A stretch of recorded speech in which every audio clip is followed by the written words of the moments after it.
È fissato per il 28 aprile alle 10 il prossimo passo di Veneto Banca.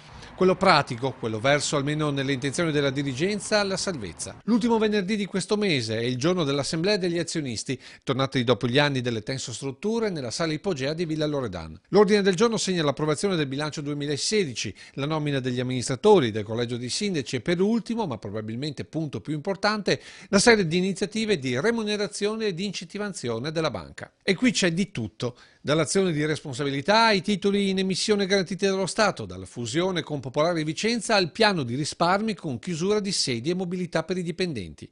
Insomma, una nuova rivoluzione per la Banca di Montebelluna che dovrà dimagrire con Popolare Vicenza di 700 milioni di euro.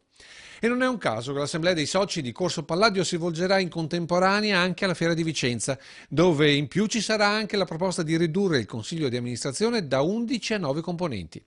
Del resto, dopo l'intervento dello Stato, ora per le banche venete l'imperativo è arginare i costi e ricostruire la credibilità.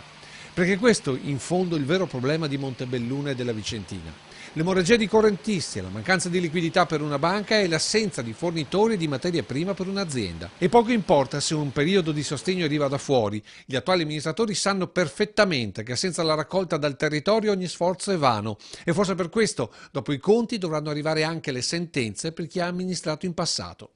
Perché come diceva una famosa pubblicità degli anni 60, la fiducia è una cosa seria e si dà alle cose serie. Ma quelli evidentemente erano altri anni.